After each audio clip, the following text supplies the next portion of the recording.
الله أكبر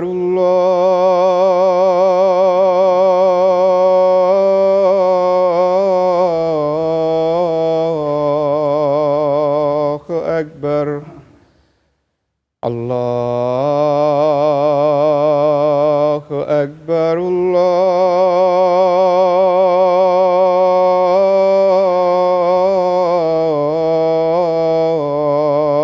الله أكبر أشهد أن لا إله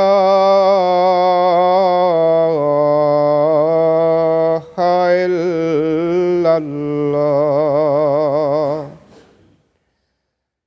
أشهد أن لا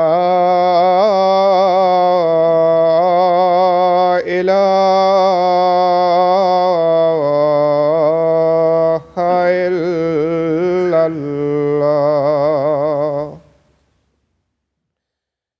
أشهد أن محمدًا رسول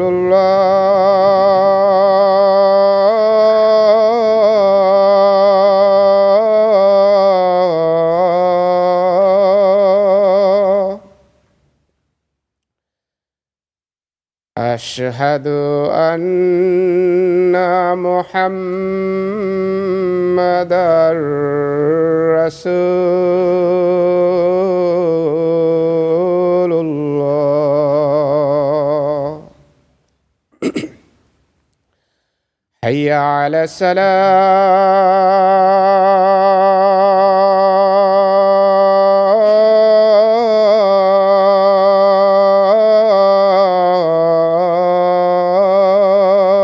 الصلاة حي على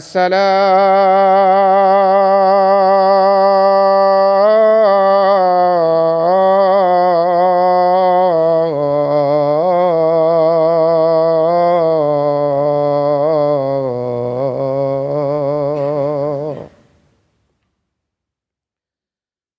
حي على الفلاح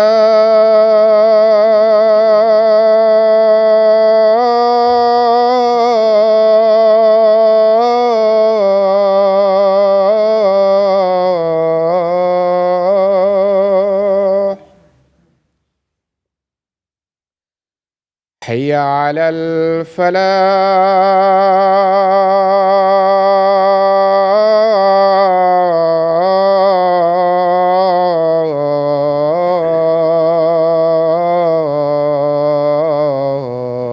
الفلاح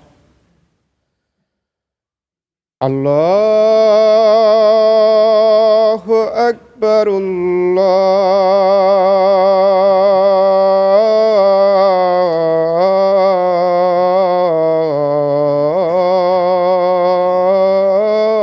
الله أكبر لا إله إلا الله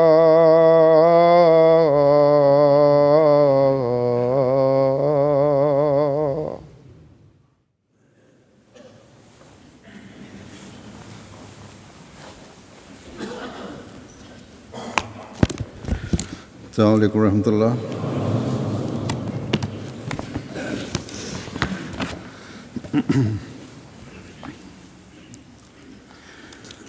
أشهد أن لا إله إلا الله وحده لا شريك له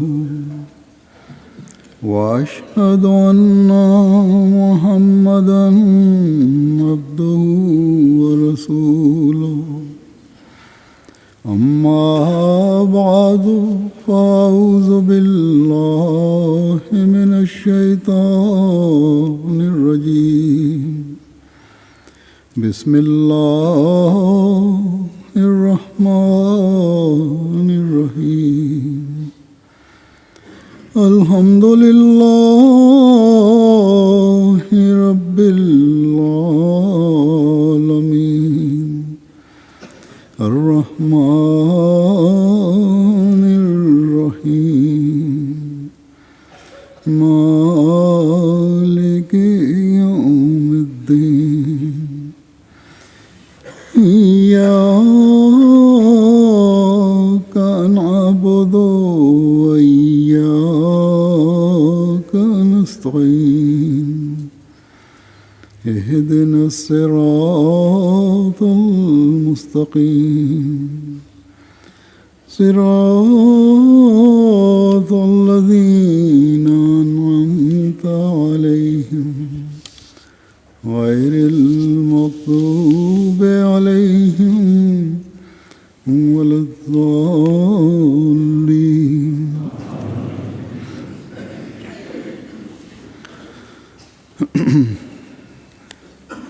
گزشتہ جمعہ کے خطبے میں سورۃ الانعام کی آیات 152 اور 153 کے حوالے سے میں نے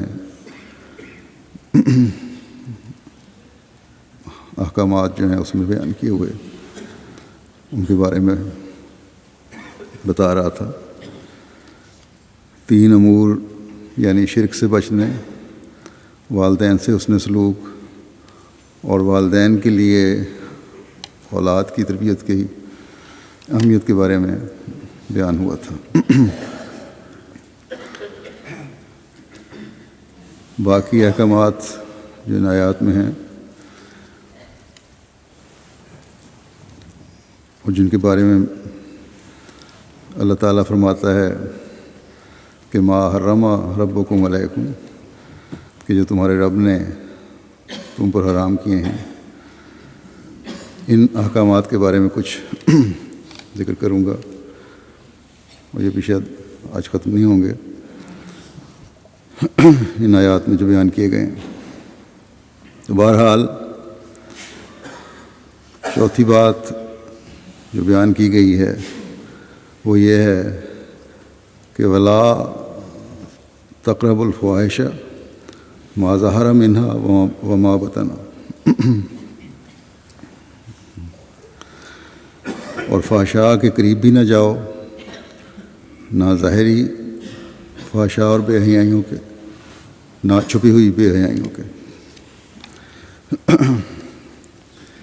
اس ایک حکم میں مختلف قسم کی بے حیائیوں اور برائیوں سے روکا گیا ہے.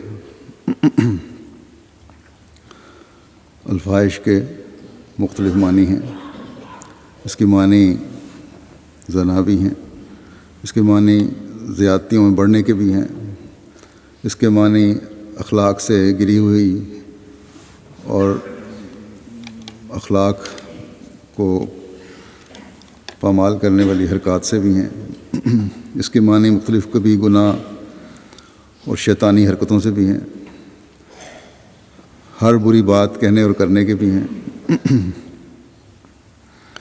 اس کے معنی بہت بخیل ہونے کے بھی ہیں. بس اس حکم میں ذاتی اور معاشرتی برائیوں کا قلع گما کیا گیا ہے، یا وہ باتیں جن سے گھر، ماحول اور معاشرے میں بے حیائیاں پھیلتی ہیں، ان کا سدباب کیا گیا. اگر اس کی زنا کے حوالے سے بات کریں تو یہ ایک ایسا گناہ ہے جس کی قرآن کریم میں دوسری جگہ پر معین سزا بھی ہے. بہرحال یہ ایک ایسا گناہ اور بے حیائی ہے جس میں ملوث انسان اگر شادی شدہ ہے تو اپنے بیوی بچوں کے حقوق کو بھول جاتا ہے.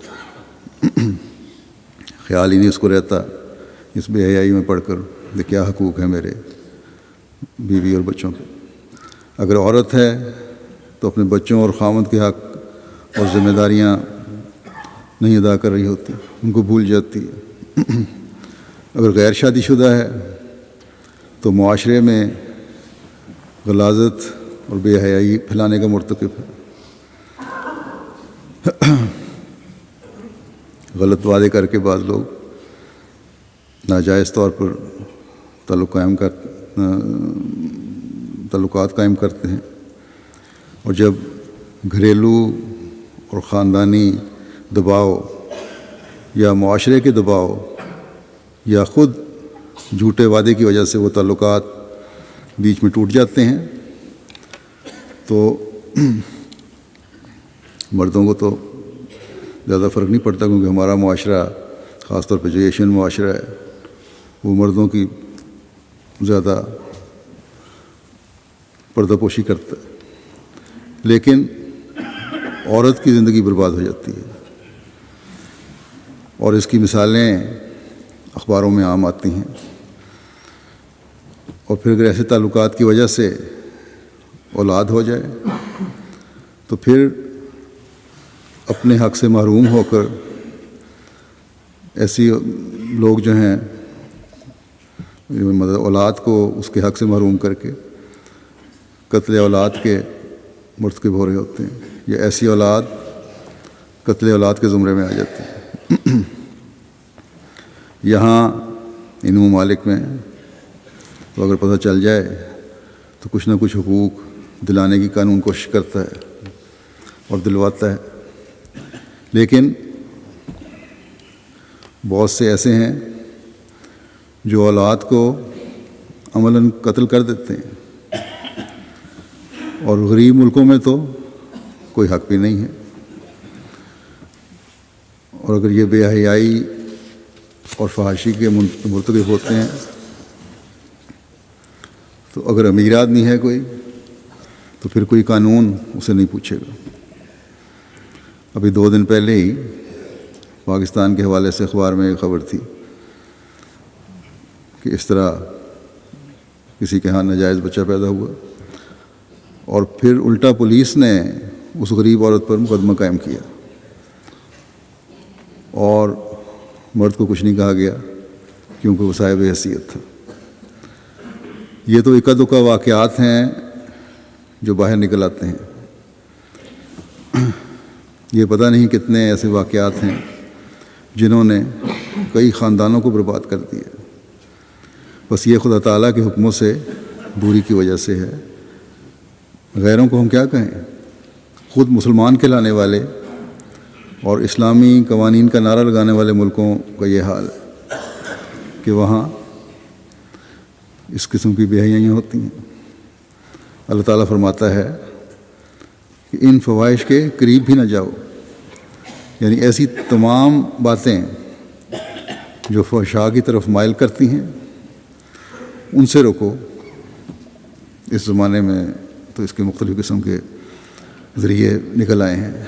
اس زمانے میں انٹرنیٹ ہے، اس پر بیہودہ فلمیں آ جاتی ہیں، ویب سائٹس پہ، ٹی وی پر بیہودہ فلمیں ہیں، بیہودہ اور لغو قسم کے رسالے ہیں۔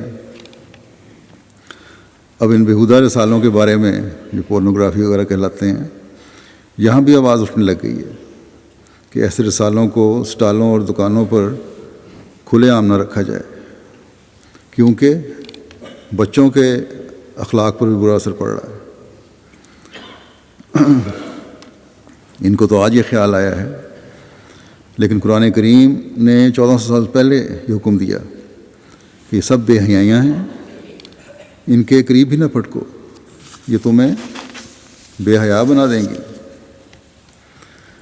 تمہیں خدا سے دور کر دیں گی، دین سے دور کر دیں گی، بلکہ قانون توڑنے والا ہی بنا دیں گی۔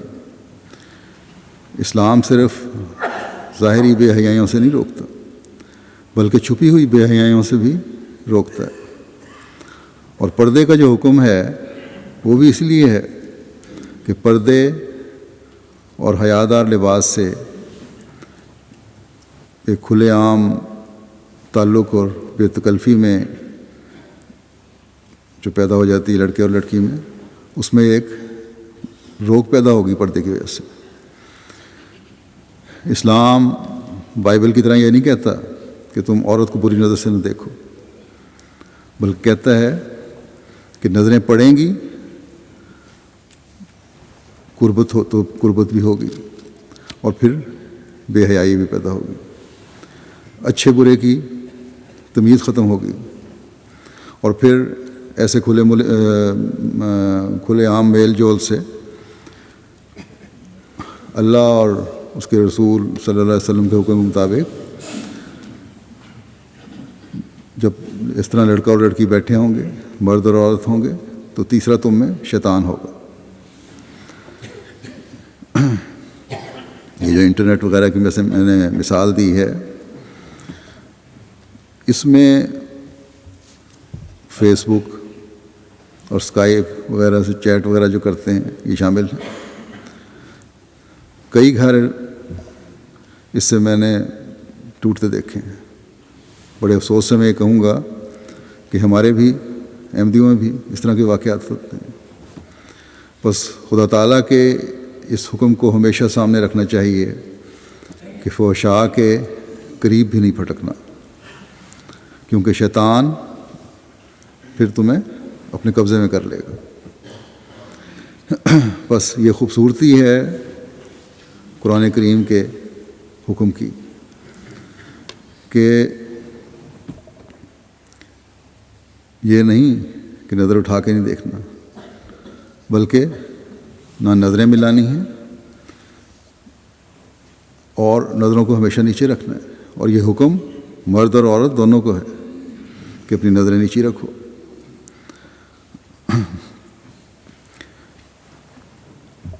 نہ ہی اور پھر جب نظریں نیچی ہوں گی تو پھر ظاہر نتیجہ یہ بھی نکلے گا کہ میل جول جو آزادانہ ہے اس میں بھی روک پیدا ہوگی۔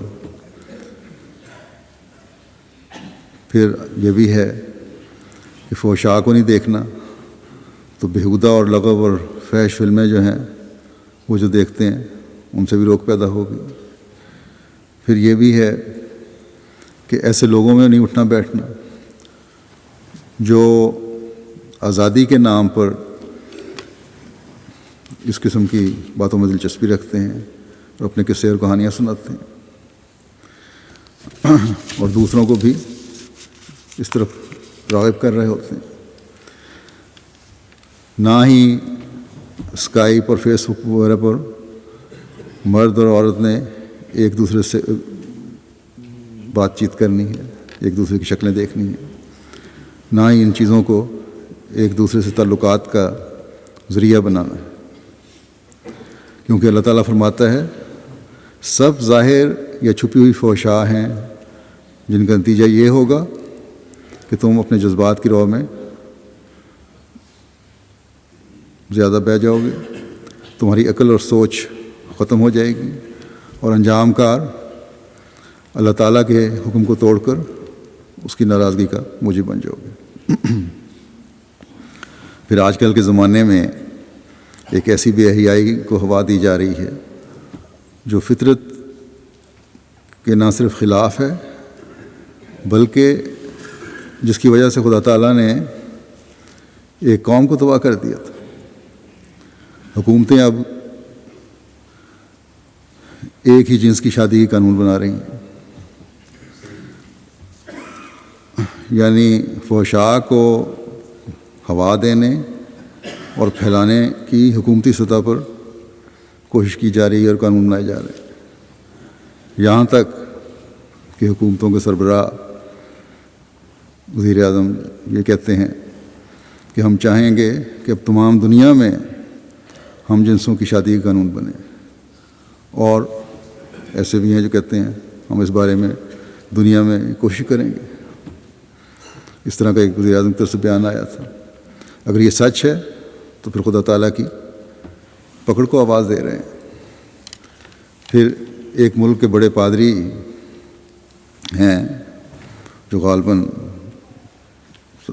ساؤتھ افریقہ کے ہیں، حالانکہ افریقن اب تک یہی کہتے رہے ہیں کہ اس قسم کی غیر فطری شادیاں جو ہیں وہ نہیں ہونی چاہیے اور یہ قانون نہیں بننے چاہیے، اور پھر پادری صاحب جو بائبل پڑھنے والے، اس کا پرچار کرنے والے، اس کی تعلیم دینے والے، جس میں خود یہ لکھا ہے کہ اس کی وجہ سے قوم تباہ ہوئی، بائبل میں بھی ہے یہ،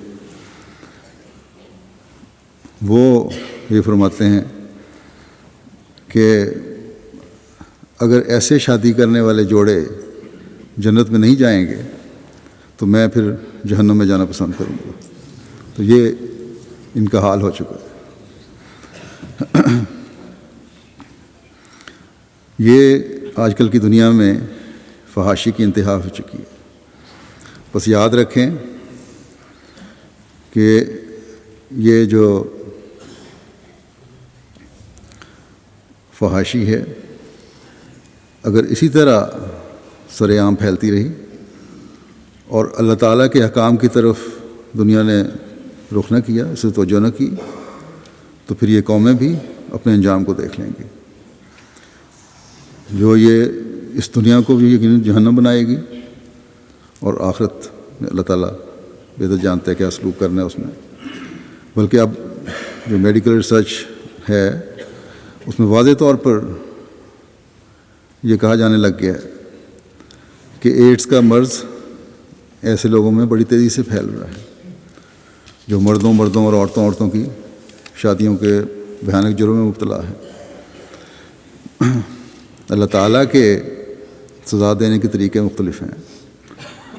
ضروری نہیں کہ اگر ایک قوم کو پتھروں کی بارش برسا کر سزا دی تھی تو ہر قوم کو اسی طرح سزا دی جائے۔ یہ HIV یا ایڈز کی بیماری ایسی ہے جو دردناک اور خوفناک انجام تک لے جاتی ہے۔ بس جس تیزی سے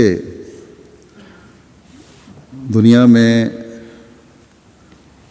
فحاشی پھیلائی جا رہی ہے، ایک اہم دیگر کام ہے کہ اس سے بڑھ کر اپنے خدا سے تعلق پیدا کر کے اپنے آپ کو اور دنیا کو اس تباہی کے خوفناک انجام سے بچانے کی کوشش کریں۔ یہ دنیا دار تو اپنے آپ کو تباہ کرنے پر تلے بیٹھے ہیں۔ ان دنیا داروں کو جو اپنے سیاسی مقاصد کے حصول کے لیے ایک ایسے طبقہ کو خوش کرنے کے لیے جو خدا تعالیٰ کے قانون کو توڑ رہا ہے، پوری دنیا کو فحشاء میں مبتلا کرنے کی کوشش کر رہے ہیں،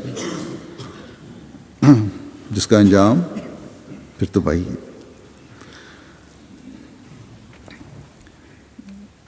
ان لوگوں کی ہمدردی کے لیے ہمیں انہیں بتانے کی ضرورت ہے کہ اللہ تعالیٰ بہت رحم کرنے والا اور گناہ معاف کرنے والا بھی ہے۔ اس نے مغفرت کا راستہ کھلا رکھا ہے۔ وہ فرماتا ہے کہ والذین اذا فعلوا فاحشۃ اور ظلموا انفسهم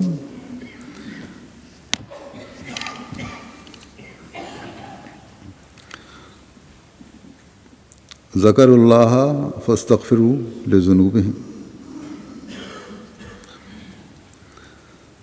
ومن یغفر الذنوب الا اللہ۔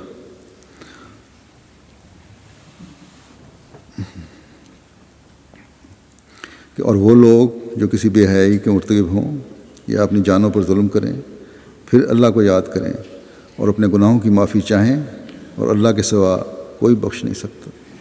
بس ہر قسم کی فحشاء پر اگر اصرار نہ ہو اور اللہ تعالیٰ کا خوف ہو تو خدا تعالیٰ بخش دیتا ہے۔ اللہ تعالیٰ کے سوا کوئی بخشنے والا نہیں ہے۔ بس ہر قسم کی فحشاء جن کا میں نے شروع میں ذکر کیا تھا، اس سے خود بھی بچنے اور بچنے کے راستے دکھانے کی ہر احمدی کو کوشش کرنی چاہیے، اور اس کی ذمہ داری ہے۔ اللہ تعالیٰ زیادتی نہ کرنے والوں کو معاف کر دیتا ہے۔ حضرت مسیح موعود علیہ الصلوۃ والسلام فرماتے ہیں کہ اور وہ لوگ کہ جب کوئی بے حیائی کا کام کریں یا اپنی جانوں پر ظلم کریں اور پھر اپنے ایسے حال میں اللہ تعالیٰ کو یاد کریں اور اس سے اپنے گناہوں کی بخشش مانگیں اور اپنے گناہ پر اصرار نہ کریں، ان کا خدا آمرزگار ہوگا، یعنی جو بخشنے والا خدا ہے گناہ بخش دے گا۔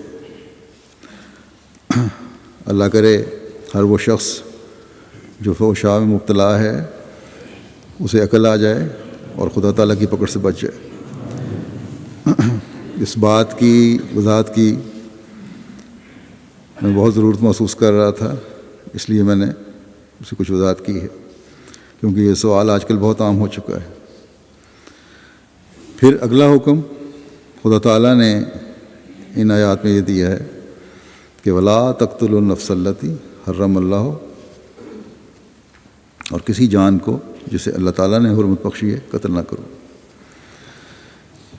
یہ حکم اس طرح توجہ دلاتا ہے کہ معاشرے کے حقوق ادا کرو، اپنے بھائیوں، اپنے دوستوں، اپنے سے واسطہ پڑنے والوں کے حقوق عدل و انصاف سے ادا کرو۔ قتل صرف جان کا قتل نہیں ہے، بلکہ تعلقات کو توڑنا، ناانصافی سے دوسروں کے حقوق پامال کرنا، یہ بھی قتل ہے۔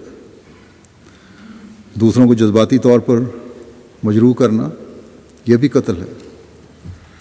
کسی کو ذلیل و رسوا کرنا اتنا زیادہ کہ گویا عملاً اسے قتل کر دیا ہے، یہ بھی اسی زمرے میں آتا ہے۔ اس کی عزت نفس کو برباد کر دینا، یہ بھی قتل ہے۔ اسی طرح روحانی طور پر بھی قتل ہوتا ہے۔ بہرحال اللہ تعالیٰ نے فرمایا کہ یہ سب قتل ایسے ہیں جن سے خدا تعالیٰ تمہیں منع کرتا ہے۔ ہر قتل کا آخری نتیجہ معاشرے میں فتنہ و فساد اور محرومیاں ہیں، اور یہ چیزیں خدا تعالیٰ کو انتہائی ناپسند۔ اللہ تعالیٰ فرماتا ہے کہ اللہ بالحق، سوائے اس کے جو سزا کا حقدار ہے۔ لیکن اس کے لیے بھی قانون اپنے ہاتھ میں لینے کی اجازت نہیں ہے۔ بدلے لینے کے لیے، اپنے کینے اور بغض نکالنے کے لیے قانون ہاتھ میں لینے کی اجازت نہیں ہے۔ جو حقدار ہے اسے سزا دی جائے، اگر جو سزا کا حقدار ہے تو اس قدر سزا جتنا اس کا جرم ہے۔ اس لیے سزا دی جائے کہ جرم کرنے والے کی اصلاح ہو اور معاشرے کا بہتر حصہ بن کر معاشرے کے فتنہ و فساد کو ختم کرنے کا ذریعہ بن سکے۔ لیکن یہاں بھی یہ بات واضح ہو کہ سزا دینے اور بدلے لینے کا حق ہر ایک کو نہیں، بلکہ قانون کو ہے، اور قانون انصاف کے تقاضے پورے کرتے ہوئے سزا دے، نہ کہ ظلم کرتے ہوئے۔ حتیٰ کہ کسی قاتل کی سزا جو ہے اس کا اختیار بھی کسی شخص یا مقتول کے ورثاء کو نہیں دیا گیا، بلکہ یہ حق قانون کا ہے۔ یہ قانون تو آج کل بنائے جا رہے ہیں یہ، لیکن اللہ تعالیٰ نے ہمیں بہت پہلے سے حکم دیا ہے کہ انصاف کے تقاضے پورے کرتے ہوئے تم اپنے مجرم کو سزا دو، اور ایک قانون ہی ایک قاتل کو اگر پھانسی کی سزا بھی دینی ہے تو دے گا۔ اسی طرح معاشرے میں قانون کے تحت دوسری سزائیں ہیں۔ قتل کا اگر ایک مطلب تعلقات کو ختم کرنا یا مقاطعہ کرنا یا بائیکاٹ کرنا ہے، تو یہ اختیار بھی ذمہ دار ادارے کو ہے۔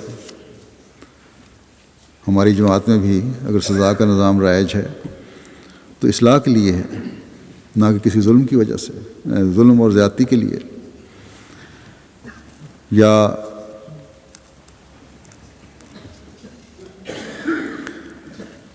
کسی بھی قسم کی ایسی سزا جو دی جاتی ہے وہ اصلاح کے لیے دی جاتی ہے، کسی ظلم کے لیے نہیں دی جاتی، کیونکہ یہ ناحق ظلم اور زیادتی جو ہے یہ بھی قتل کے مترادف ہے۔ یہ میں نے دیکھا بھی ہے، نوٹ کیا کئی دفعہ کہ اگر دو فریقین میں مسئلہ پیدا ہو جائے، لڑائی ہو جائے، مقدمہ بازی ہو جائے، تو ظاہر ہے کہ فیصلہ کرنے والا ادارہ اپنی عقل اور شواہد کے مطابق ایک فریق کو ذمہ دار قرار دے گا، قصوروار قرار دے گا، اور اس کی پھر سزا کی بھی سفارش ہوتی ہے اس کے لیے۔ تو جو دوسرا فریق ہے جس کو نقصان پہنچا ہوتا ہے وہ بعض دفعہ اس بات پر ناراض ہو جاتا ہے کہ تھوڑی سزا دی، اس سے زیادہ دیں، یعنی فیصلہ ان کے مطابق ہو۔ اگر اسی طرح فریقین کو فیصلہ کرنے کا اختیار دے دیا جائے تو ایک قتل کے بعد دوسرا قتل ہوتا چلا جائے گا، اور قرآن ہمیں یہ کہتا ہے کہ تم اس سے بچو۔ اصل مقصد سزا کا معاشرے سے ظلم کو ختم کرنا ہے، اصلاح کرنا ہے، ظالم کو اپنے ظلم کا احساس دلانا ہے۔ اور اگر مومنین کے دو مومنوں کے درمیان اگر ایسا مسئلہ ہے تو ظاہر ہے ان کو جب احساس دلایا جائے تو تسلیم بھی کرتے ہیں۔ بس یہ اصل غرض ہے، یہ اصل مقصد ہے سزا کا کہ اصلاح کی جائے اور اس قتل کو روکا جائے، ناحق قتل کو روکا جائے جو آپس کے جھگڑوں اور فسادوں کی وجہ سے معاشرے میں پیدا ہوتا ہے۔ اس کے بعد میں اب اگلے حکم پر آتا ہوں جو سے اگلی آیت میں بیان ہوا ہے۔ اللہ تعالیٰ فرماتا ہے وَلَا تَقْرَبُوا مَالَ الْيَتِيمِ إِلَّا بِالَّتِي هِيَ أَحْسَنُ، کہ اور یتیم کے مال کے قریب بھی نہ جاؤ سوائے اس طریق کے جو اچھا ہے۔ اب یہاں خدا تعالیٰ معاشرے کے کمزور ترین طبقہ کے حق کی حفاظت کی طرف توجہ دلا رہا ہے۔ اگر صرف یہی ہو کہ تم نے مال کے قریب بھی نہیں جانا یتیم کے، تو یتیم کے سرمایہ یا جائیداد کے ضائع ہو جانے کا بھی خطرہ ہو سکتا ہے۔ اس لیے فرمایا کہ یتیم کے مال تک تمہاری پہنچ آسان طریق پر ہو۔ اس طرز پر یتیم کے مال کو دیکھو کہ حد الوضع کسی نقصان کا احتمال نہ ہو۔ یتیم کی جائیداد کو اجاڑنے اور ختم کرنے کی نیت سے نہیں، بلکہ یتیم کو فائدہ پہنچانے کی غرض سے اس کی جائیداد اور مال کا استعمال کرو۔ بس یہ لازمی حکم ہے کہ یتیم کے مال کی حفاظت کا انتظام تم نے کرنا ہے۔ ایک امین کی حیثیت سے قریبی عزیزوں نے یا جس کے سپرد بھی یتیم کی ذمہ داری کی جائے اس نے یتیم کے مال کی حفاظت کرنی ہے، اس کا خیال رکھنا ہے۔ جماعت نے اس کے مال کی حفاظت کرنی ہے، خیال رکھنا ہے۔ معاشرے نے اور ملک کے قانون نے اس کے مال کی حفاظت کرنی ہے اور خیال رکھنا ہے۔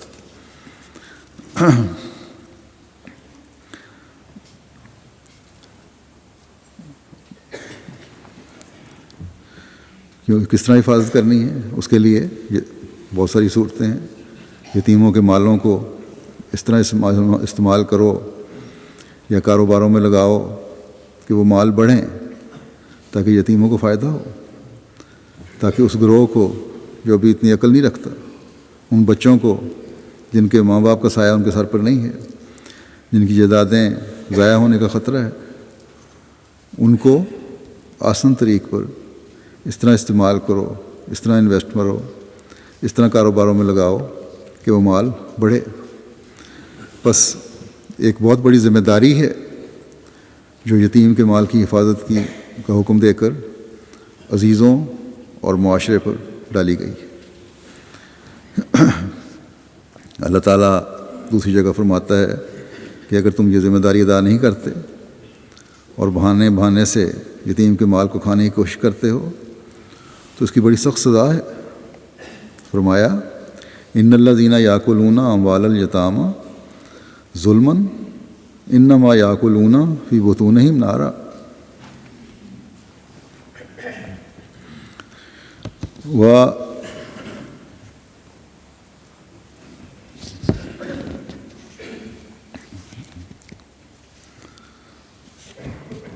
اور جو لوگ ظلم سے یتیموں کے مال کھاتے ہیں وہ یقیناً اپنے پیٹوں میں آگ بھرتے ہیں۔ اور پھر فرمایا وَسَيَصْلَوْنَ سَعِيرًا، اور وہ یقیناً شعلہ زن آگ میں داخل ہوں گے۔ قرآن کریم کے احکامات صرف ایسے نہیں کہ ایک فریق کا حق دلائیں تو دوسرے کا حق غصب کر دیں۔ اگر یہ حکم ہے کہ یتیموں کو مال کھا کر اپنے پیٹ میں آگ بھرتے ہو ناجائز طریقے سے کھا کے، تو ساتھ یہ بھی فرمایا کہ اگر انصاف کے تقاضے پورے کرتے ہوئے، امانت اور دیانت کے تقاضے پورے کرتے ہوئے اگر یتیم کے مال میں سے کچھ خرچ کر رہے ہو تو پھر یہ ظلم نہیں ہے۔ فرمایا کہ یتیم کے جو اس کی پرورش پر جو خرچ ہوتا ہے، اس کی تعلیم پر، اس کی تربیت پر جو خرچ ہوتا ہے، تو یہ خرچ کرنے کی اجازت ہے، لیکن دیکھو ظلم نہ کرنا، امانت میں خیانت کرنے والے نہ بننا۔ فرمایا لا تاکلوها اسرافا و بدارا ان یکبروا، ان کے جوان ہونے کے خوف سے ان کے مال ناجائز طور پر اور جلدی جلدی نہ کھا جاؤ۔ فرمایا ومن کانا غنیا فلیستعفف، اور جو کوئی صاحب حیثیت اور مالدار ہو وہ اس مال سے بکلی اجتناب کرے، لیکن اگر کوئی مجبور ہے، تعلیم اور دوسرے اخراجات جو ہیں اس پہ ہو رہے برداشت نہیں کر سکتا، تو اس کے بارے میں فرمایا کہ فلیاکل بالمعروف، بس وہ مناسب طور پر اس مال میں سے لے سکتا ہے۔ اور مناسب کیا ہے؟ جو اصل خرچ ہے اس یتیم پر ہو رہا وہ لو، یا اگر کسی کی بالکل ہی فقیری کی حالت ہے اور گزارا بھی نہیں ہوتا اور اس پرورش کی وجہ سے اس پہ ذمہ داری 24 گھنٹے اس کی نگہداشت پہ ہے، تو معمولی حق الخدمت لیا جا سکتا ہے۔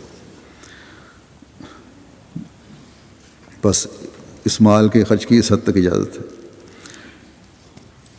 لیکن جو اس مال کی حفاظت اور اسے بڑھانے کا حکم ہے اسے ہمیشہ پیش نظر رکھنا چاہیے، اور سچے امین اور سچے نگران کا حق ادا کرنا چاہیے۔ فرمایا حتیٰ یبلغ اشدہ، یہاں تک کہ وہ اپنی بلوغت اور مضبوطی کی عمر کو پہنچ جائیں اور اپنے مال اور جائیداد کا انتظام و انصرام سنبھال سکنے والے ہوں۔ بس یہ حق ہے جو یتیم کا قائم ہے، ایک کمزور طبقے کا قائم ہے، کہ اس کے عاقل بالغ ہونے تک اس کی جائیداد کی، اس کے مال کی حفاظت کی جائے، اور پھر جب وہ اسے سنبھالنے کے قابل ہو جائے تو اسے اس کا مال لوٹا دیا جائے۔ یہاں یہ بھی واضح ہونا چاہیے کہ بعض دفعہ کوئی یتیم بالغ ہونے کے بعد عقل کے لحاظ سے اس سطح پر نہیں ہوتا کہ وہ اپنے مال کی حفاظت کر سکے، تو پھر اس وقت تک جب تک وہ اس قابل نہ ہو جائے، یا اگر بالکل ہی غبی ہے تو پھر مستقل طور پر اس کے مال کی حفاظت فرض بنتا ہے۔ ایسے لوگ بھی ہیں جو باوجود غبی ہونے کے شادی کے قابل ہوتے ہیں، اگر ان کی شادی ہو جاتی ہے اور اولاد بھی ہوتی ہے، پھر اولاد کے جوان ہونے تک عزیزوں کو یا معاشرے کو اور جماعت کو یہ کام ہے کہ ذمہ داری کو نبھائیں اور ان کے مال کی حفاظت کریں۔ کمزوروں اور یتیموں کے حق اور پرورش کے بارے میں جو اللہ تعالیٰ کے احکامات ہیں ان کی وضاحت کرتے ہوئے حضرت مسیح موعود علیہ الصلوۃ والسلام فرماتے ہیں کہ اگر کوئی ایسا تم میں مالدار ہو جو صحیح العقل نہ ہو، مثلا یتیم یا نابالغ ہو، اور اندیشہ ہو کہ وہ اپنی حماقت سے اپنے مال کو ضائع کر دے گا، تو تم بطور کورٹ آف وارڈز کے وہ تمام مال اس کا متکفل کے طور پر اپنے قبضہ میں لے لو، اور وہ تمام مال جس پر سلسلہ تجارت اور معیشت کا چلتا ہے ان بیوقوفوں کے حوالے مت کرو، اور اس مال میں سے بقدر ضرورت ان کے کھانے اور پہننے کے لیے دے دیا کرو، اور ان کو اچھی باتیں قول معروف کے کہتے رہو، یعنی ایسی باتیں جن سے ان کی عقل اور تمیز بڑھے اور ایک طور سے ان کے مناسب حال ان کی تربیت ہو جائے، اور جاہل اور ناتجربہ کار نہ رہیں۔ اگر وہ تاجر کے بیٹے ہیں تو تجارت کے طریقے ان کو سکھلاؤ، اگر کوئی اور پیشہ رکھتے ہیں تو اس پیشے کے مناسب حال ان کو پختہ کرو، غرض ساتھ ساتھ ان کو تعلیم دیتے جاؤ اور اپنی تعلیم کا وقتاً فوقتاً امتحان بھی کرتے جاؤ کہ جو کچھ تم نے سکھلایا یا انہوں نے سمجھا بھی ہے یا نہیں۔ پھر جب نکاح کے لائق ہو جائیں، یعنی عمر قریباً 18 برس تک پہنچ جائے، اور تم دیکھو کہ ان میں ایک اپنے مال کے انتظام کی عقل پیدا ہو گئی ہے، تو ان کا مال ان کے حوالے کرو، اور فضول خرچی کے طور پر ان کا مال خرچ نہ کرو، اور نہ اس خوف سے جلدی کر کے کہ اگر یہ بڑے ہو جائیں گے تو اپنا مال لے لیں گے، ان کے مال کا نقصان کرو۔ جو شخص دولت مند ہو اس کو نہیں چاہیے کہ ان کے مال میں سے کچھ حق الخدمت لے، لیکن ایک محتاج بطور معروف لے سکتا ہے۔ فرمایا کہ عرب میں مالی محافظوں کے لیے یہ طریق معروف تھا کہ اگر یتیموں کے کارپرداز ان کے مال میں سے لینا چاہتے تو حت الوسع یہ قاعدہ جاری رکھتے کہ جو کچھ یتیم کے مال کو تجارت سے فائدہ ہوتا اس میں سے آپ بھی لیتے، راس المال کو تباہ نہ کرتے۔ اسی عادت کی طرف اشارہ ہے کہ تم بھی ایسا کرو۔ اور پھر فرمایا کہ جب تم یتیموں کو مال واپس کرنے لگو تو گواہوں کے روبرو ان کا مال دو، اور جو شخص فوت ہونے لگے اور بچے اس کے ضعیف اور صغیر السن ہوں تو اس کو نہیں چاہیے کہ کوئی ایسی وصیت کرے کہ جس میں بچوں کی حق تلفی ہو۔ جو لوگ ایسے طور سے یتیم کا مال کھاتے ہیں جس سے یتیم پر ظلم ہو جائے تو وہ مال نہیں بلکہ آگ کھاتے ہیں، اور آخر جلانے والی آگ میں ڈالے جائیں گے۔ فرمایا اب دیکھو خدا تعالیٰ نے دیانت اور ایمانت کے کس قدر پہلو بتائے۔ حقیقی دیانت اور ایمانت وہی ہے جو ان تمام پہلوؤں کے لحاظ سے ہو، اور اگر پوری عقل مندی کو دخل دے کر ایمانت داری میں تمام پہلوؤں کا لحاظ نہ ہو تو ایسی دیانت اور ایمانت کئی طور سے چھپی ہوئی خیانتیں اپنے ہمراہ رکھے گی۔ اگر تمام پہلوؤں کا لحاظ نہیں رکھا گیا ایمانت داری میں تو پھر اس میں چھپی ہوئی خیانت بھی آ جائے گی۔ بس بہت محتاط ہو کر یہ حق ادا کرنے کی کوشش کرنی چاہیے۔ قرآن کریم میں اللہ تعالیٰ جب تقویٰ کے بارے میں بار بار تلقین فرماتا ہے تو اس لیے کہ اپنے جائزے لو اور دیکھو کہ کمزوروں کے حق ادا ہو رہے ہیں یا نہیں ہو رہے۔ ایمانت اور دیانت کے معیاروں کو پرکھتے رہو، یہ نہ ہو کہ ان کے نیچے چھپی ہوئی خیانتیں ہوں جو آگ کے گولے پیٹ میں بھرنے کا باعث بن جائیں۔ پھر خدا تعالیٰ یہ حکم فرماتا ہے کہ وَأَوْفُوا الْكَيْلَ وَالْمِيزَانَ بِالْقِسْطِ، اور انصاف کے ساتھ ماپ اور تول پورے دو۔ یہاں اب عمومی طور پر اپنے کاروباروں کو انصاف اور ایمانداری کے تقاضے پورے کرتے ہوئے کرنے کا حکم ہے۔ پہلے یتیموں اور کمزوروں کا حق قائم کیا اور ایمانداری سے ان کا حق ادا کرنے کا حکم دیا، تو اب آپس کے کاروباروں کو صفائی اور ایمانداری سے بجا لانے کا حکم ہے۔ کسی قسم کا دھوکہ نہیں ہونا چاہیے۔ اگر دوسرا فریق لا علم ہے تب بھی دھوکہ نہ ہو۔ حضرت صلی اللہ علیہ وسلم نے فرمایا کہ اگر تم کوئی جنس بیچ رہے ہو تو اگر جنس میں کسی قسم کی کمی ہے تو اس کو سامنے رکھو تاکہ خریدار کو پتہ ہو کہ جو مال میں خرید رہا ہوں اس میں یہ نقص ہے۔ ایک دوسری جگہ کاروباری لین دین اور ماپ تول کے صحیح کرنے کے بارے میں اللہ تعالیٰ فرماتا ہے کہ ذالک خیر و احسن طویلا، یہ بات سب سے بہتر اور انجام کے لحاظ سے اچھی ہے۔ یعنی اچھے تاجر، صحیح ماپ تول کرنے والے تاجر کی شہرت بھی اچھی ہوتی ہے اور اس کے پاس پھر زیادہ گاہک بھی آتے ہیں، نتیجتاً اس کا کاروبار بڑی تیزی سے ترقی کرتا ہے۔ اگر دھوکہ ہو تو کاروبار ختم ہو جاتا ہے۔ ایک دوسری جگہ یہ بھی خدا تعالیٰ نے فرمایا کہ یہ دھوکہ دہی جو ہے یہ فساد کا باعث بنتی ہے۔ لیکن مشکل یہ ہے کہ جتنا زیادہ، بلکہ افسوس کہنا چاہیے یہ ہے کہ جتنا زیادہ قرآن کریم نے احکام کھول کھول کر بیان فرمائے ہیں، اتنے ہی مسلمان اس ایمانداری کے معیار سے نیچے گرتے چلے جا رہے ہیں۔ کہاں تو مسلمانوں کے ایمان کا اور ایمانت اور دیانت کا یہ حال تھا کہ ایک شخص اپنے گھوڑے کو بیچنے کے لیے بازار میں لایا اور کہا کہ اس کی قیمت 500 درہم ہے، اور ایک دوسرے صحابی نے اسے دیکھا اور پسند کیا اور کہا کہ میں اسے خریدوں گا، یہ مجھے پسند ہے، لیکن اس کی قیمت 500 درہم نہیں ہے۔ آدمی سوچتا ہے کہ شاید کم بلائے، بلکہ بالکل الٹ فرمایا کہ ایسا اعلیٰ گھوڑا ہے کہ اس کی قیمت 2000 درہم ہونی چاہیے، اس لیے میرے سے 2000 درہم لے لو۔ اب بیچنے والا اور خریدنے والے کی بحث چل رہی ہے، بیچنے والا 500 درہم سے اوپر نہیں جا رہا اور خریدنے والا 2000 درہم سے نیچے نہیں آ رہا۔ تو یہ معیار تھا جو مسلمانوں کا تھا، جو حضرت صلی اللہ علیہ وسلم کی صحبت میں اور آپ کے صحابہ کی صحبت میں رہنے والوں کا تھا۔ حضرت مسلم موعود نے اپنا بھی ایک واقعہ لکھا ہے کہ جب وہ 19-20 سال کے تھے تو سیر کے لیے کشمیر گئے۔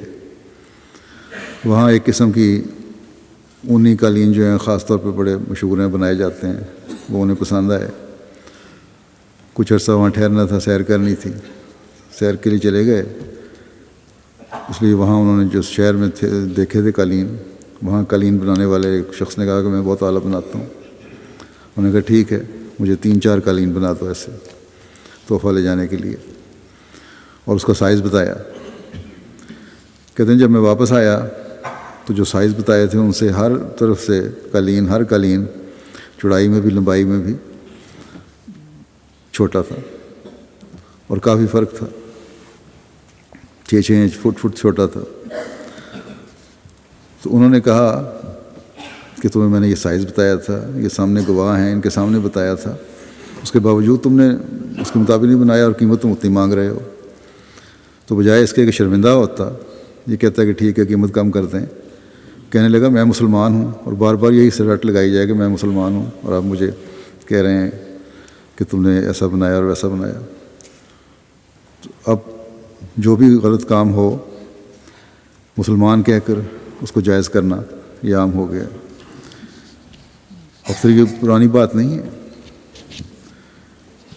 مجھے بھی ایک شخص نے جو چاول کے کاروبار میں تھے بتانے لگے کہ ہم پاکستانی اچھا باسمتی چاول جب باہر بھیجتے ہیں تو اس میں دوسرا کم درجے کا لمبا چاول کس طرح شامل کرتے ہیں، اور وہ طریقہ کار یہ ہے کہ ایک لوہے کا 8-9 انچ کا ٹین کا پائپ ہوتا ہے، اس کو بیگ کے درمیان میں رکھتے ہیں اور اس پائپ کے اندر کم درجے کا چاول بھرتے ہیں اور اس کے ارد گرد اعلیٰ کوالٹی کا چاول بھیجتے ہیں، اور باہر سے جب وہ دیکھتے ہیں تو اعلیٰ کوالٹی ہوتی ہے، باسمتی چاول ہوتا ہے، اور کسی کو پتہ نہیں لگتا، یہ پائپ اس کے بعد نکال لیتے ہیں، وہ مکس ہو جاتا ہے، یہ بھی نہیں خیال ہوتا کہ اندر کوئی چیز پڑی ہے، چاول بہرحال چاول ہے۔ تو یہ حالت ہے کاروباروں کی۔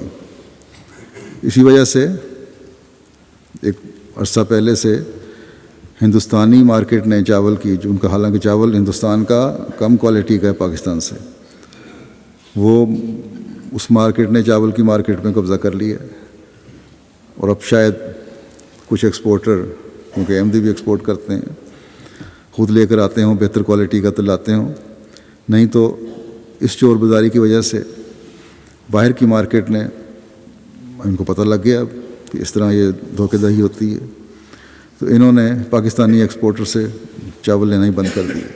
اس لیے اب ہندوستانی ایکسپورٹر جو ہے وہی چاول خریدتا ہے، اس کی گریڈنگ کرتا ہے اور پھر آگے بیچتا ہے،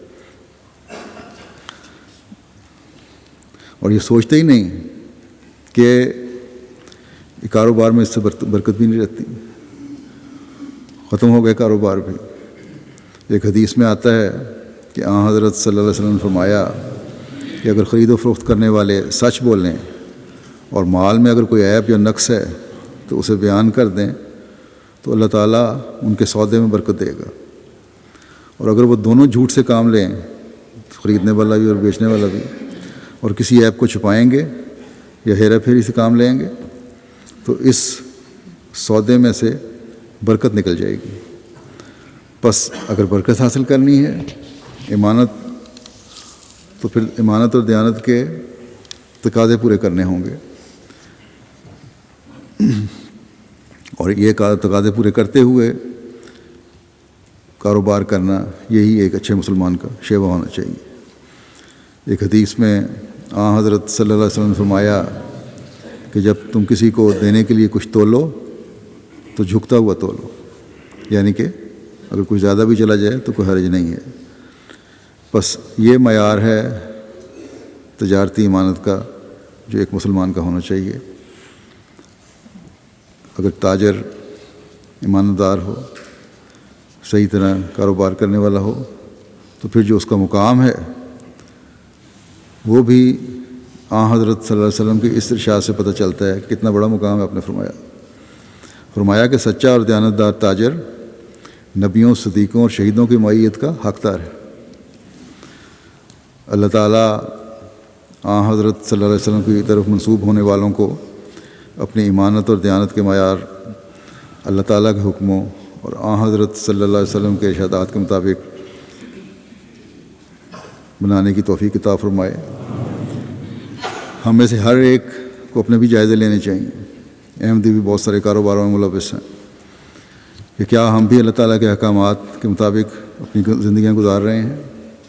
کیا ہم بھی اپنے میں کمزوروں کے حقوق ادا کر رہے ہیں؟ کیا ہم اپنے کاروباروں میں انصاف اور دیانتداری سے کام لے رہے ہیں؟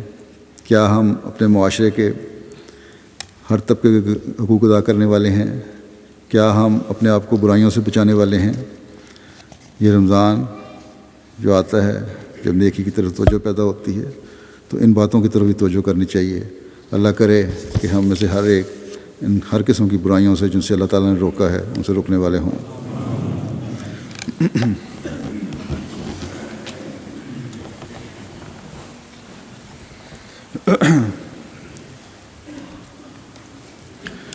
الحمد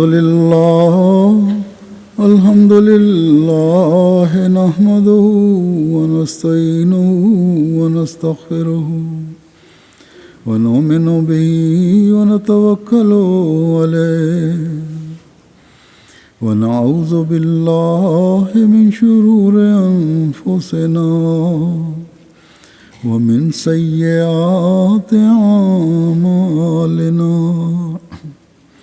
من يهده الله فلا مضل له ومن يضلل فلا هادي له ونشهد أن لا إله إلا الله ونشهد أن محمدا عبده ورسوله عباد اللہ رحمکم اللہ ان اللہ یأمر بالعدل والإحسان وإیتاء ذی القربى وینہی عن الفحشاء والمنکر والبغی یعظکم لعلکم تذکرون اذکروا اللہ یذکرکم وادعوہ یستجب لکم ولذکر اللہ اکبر۔